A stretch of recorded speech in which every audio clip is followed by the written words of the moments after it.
آنے کو تو نہیں دلیل کوئی نہیں ملی. سبحان اللہ. جن کی دادی وضو کر کے کھیر پکاتی تھی 11ویں کی، جب امیر ہو جاتے ہیں تو انہیں 11ویں پکانے کی دلیل ہی نہیں ملتی. اب آپ امیر ہو گئے میرے بھائی، آپ کا فیشن ہے، یہ طبیعت کا حصہ ہے. آپ چاہتے ہیں کہ میں وہ کام کروں جو درویش لوگ، سادے لوگ نہیں کرتے. تم اپنے معاملات کو بچانے کے لیے نعرے لگاؤ تو تمہارے پاس ساری دلیلیں ہیں، لیکن یہ تمہارا نصیبہ ہے کہ تم جھوٹوں کے نعرے لگاتے ہو. لیکن یہ غریبوں کا نصیبہ ہے کہ میلاد والے رسول کا نعرہ لگا. یہ غریب کا حصہ ہے. لیکن وہ بنو نجار کی بچیاں غریب نہیں، امیر گھرانے سے تھیں. انہوں نے جو بات کی اس کو حفیظ جلندری نے لکھا. مرحوم کہنے لگے کہ وہ ننھی بچیاں، چھوٹی بچیاں تھیں، کہتے وہ ننھی بچیاں وہاں بیٹھ کر دف بجاتی تھیں اور رسول پاک کی جانب اشارے کر کے گاتی تھیں اور لوگوں سے کہتی تھیں کہ یہ کو ہمارا پیشہ نہیں دف بجانا، ہم تو چودھریوں کی بیٹیاں ہیں، ہم تو بڑے خاندان سے ہیں. وہ ننھی بچیاں جو بیٹھ کر وہاں دف بجاتی تھیں، رسول پاک کی جانب اشارے کر کے گاتی تھیں اور کہتی تھی ہم ہیں بچیاں نجار کے عالی گھرانے کی، خوشی ہے آمنہ کے لال کے تشریف لانے.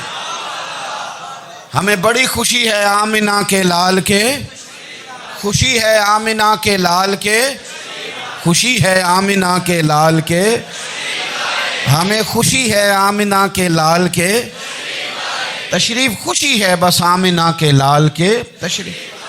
نبی پاک صلی اللہ تعالیٰ علیہ وآلہ وسلم سے امت کا جذباتی رشتہ ہے.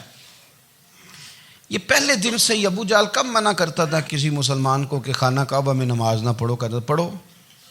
حضرت صہیب ابن سنان رومی سے اس نے کہا کہ آپ اپنے طریقے کے مطابق، مسلمانوں کے طریقے کے مطابق کعبے کے اندر نماز پڑھیں، جو مرضی کریں. روکتے تو وہ نبی پاک کے قریب جانے سے تھے.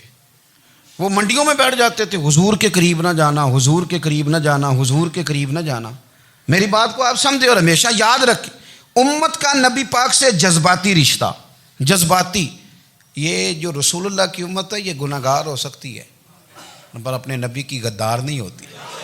میں آپ کو صحیح کہہ رہا ہوں. میرے کلین شیو نوجوان کے کان میں آپ جا کے کہیں نبی پاک، چاہے اس نے نماز نہ پڑھی ہو، چاہے اس نے داڑھی نہ رکھی ہو، آپ حضور کا نام لیں اس کے رونگٹے کھڑے ہو جاتے ہیں.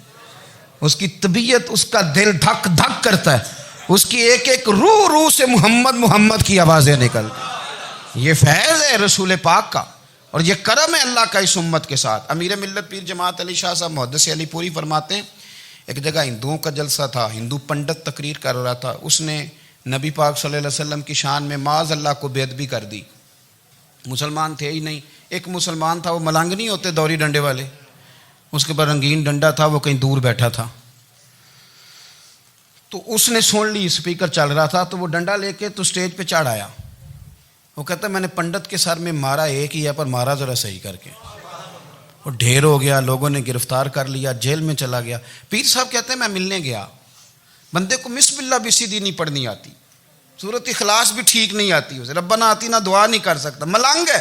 میں ملنے گیا اور میں نے کہا یار نہ تو نماز پڑھے، نہ داڑھی رکھے، نہ تو مسجد جائے، پر تو نے کمال کر دی.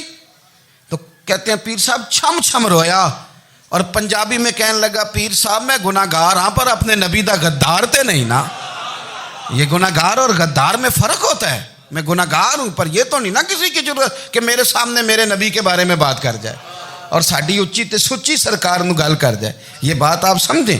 دشمن احمد پہ شدت کیجئے، ملحدوں سے کیا مروت کیجئے، شرک ٹھہرے جس میں تعظیم رسول، اس برے مذہب پہ لعنت کیجئے اور مثل فارض زلزلے ہوں نجد میں ذکر آیات ولادت کیجئے اور یا رسول اللہ کی کثرت کیجئے.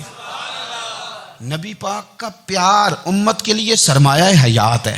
رسول پاک کے ساتھ امت کا والہانہ رشتہ ہے. نبی پاک کے ساتھ والے حضرت خبیب کو گرفتار کر لیا مکے والوں نے. اس وقت غربت تھی اسلام پر. مکے میں سارے لوگ اکٹھے ہو گئے اور چوک میں پھانسی دینے لگے حضرت خبیب کو. کہنا آسان ہے، کرنا بڑا مشکل ہے. بندہ جیل میں الجھ جائے تو میں نے بڑے بڑے سیانے لوگ معافیاں مانگتے دیکھیں، بڑے بڑے لوگ کہتے دیکھے ہیں کہ یہ کام بڑا. قید تنہائی بذات خود ایک مصیبت ہے.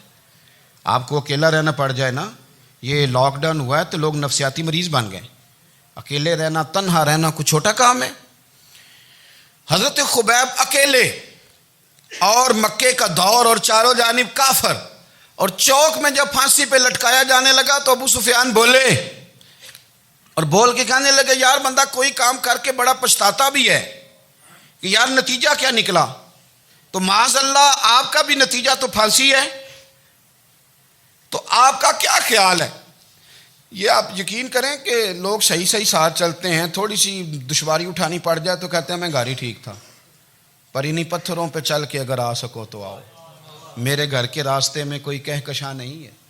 لوگ نا میٹھا میٹھا کھانا چاہتے ہیں، تھوڑا کڑوا آ جائے تو مصیبت بن جاتی، کہتے ہیں سارے ہی فلانے سے پیار کریں گے تو میں کروں گا، سارے مخالفت بھی کریں گے تو ہم انشاءاللہ پیار ہی کریں گے۔ یہ کیا بات ہوئی کہ ہم زمانے کا رنگ دیکھ کے چلیں گے؟ اب بعض لوگ پچھتا رہے ہوتے ہیں۔ حضرت خبیب سے کہا، ابو سفیان نے ابھی کلمہ نہیں پڑھتے تھے، کہنے لگے تو اس وقت پھانسی پہ لٹک رہا ہے اور تیرے نبی مدینے میں اور آرام میں، اور ان کے صحابہ آرام میں، اہل بیت گھر میں، تیرے ذہن میں اگر اس وقت یہ بات ہو کہ اس وقت تیری جگہ پہ وہ ہوتے معاذ اللہ، تو پھر کیا ہوتا؟ مجمع غیروں کا، علاقہ غیروں کا۔ یہ ٹائم آیا تھا اب نعرہ رسالت لگانے کا، اب ٹائم آیا حضرت خبیب نے نعرہ رسالت لگانا ہے، پر لگانا کس طرح ہے کہ کافر یاد رکھیں۔ حضرت خبیب سے کہنے لگے اگر تیری جگہ حضور ہوتے تو پھر تیرا کیا خیال ہے معاذ اللہ؟ تو حضرت خبیب کہنے لگے تم ابھی بھی نہیں سمجھے؟ ٹھیک ہے میں مکے میں اکیلا ہوں، سارے لوگ مدینے میں ہیں، پر میں پچھتا نہیں رہا، میں تو فخر کر رہا ہوں، میں فخر کر رہا ہوں اس لیے کہ چوری کر کے جان نہیں دے رہا، مدینے والے کی عزت پہ جان دے رہا ہوں، میں فخر کر رہا ہوں۔ فرمایا سن، تو کہتا ہے تیری جگہ حضور ہوتے اور تم انہیں یہاں معاذ اللہ پھانسی پہ لٹکاتے۔ فرمایا سن، میں تو یہ بھی پسند نہیں کرتا کہ میں گھر میں بیٹھا ہوں اور میرے نبی کو ہلکا سا کانٹا بھی چبھ جائے، ہمارا اپنے نبی سے محبت کا رشتہ ہے، ایک کانٹا بھی حضور کے قدم مبارک میں چبھے ہمیں برداشت۔ مجمع ان کا تھا، نعرے لگ رہے تھے، ہم نے مسلمان پکڑ لیا، لیکن حضرت خبیب نے اکیلے، اللہ کرے آپ کو میری بات کی سمجھ آئے، اللہ کرے آپ کو سمجھ آئے، اکیلے جب پھانسی کے تختے کے قریب نعرہ لگایا نا کہ میں تو کانٹا بھی نہیں چبھنے دوں گا اپنے نبی کو، اب سارے ہار گئے۔ اب اس ایک جملے نے نا ان کو شکست خوردہ کر دیا، اب بول کچھ نہیں سکتے تھے، گردنیں جھک گئیں، اور جب سناٹا چھایا تو ابو سفیان ساتھ والے سے کہنے لگا باقی ساری باتیں اپنی جگہ پر ہیں، پر اصحاب محمد سے پیار تو بڑا ہی کرتے ہیں نا، اور وہ کچا رنگ للاری والا جیڑا چڑھدا تے لیندا رہندا، اے عشق تیرے دا رنگ محمد چڑھ جائے پھر نہیں لیندا۔ کہا یار پیار تو یہ کرتے ہیں نا، اس میں کوئی شک والی بات؟ اس پیار سے کافر ڈرتا ہے۔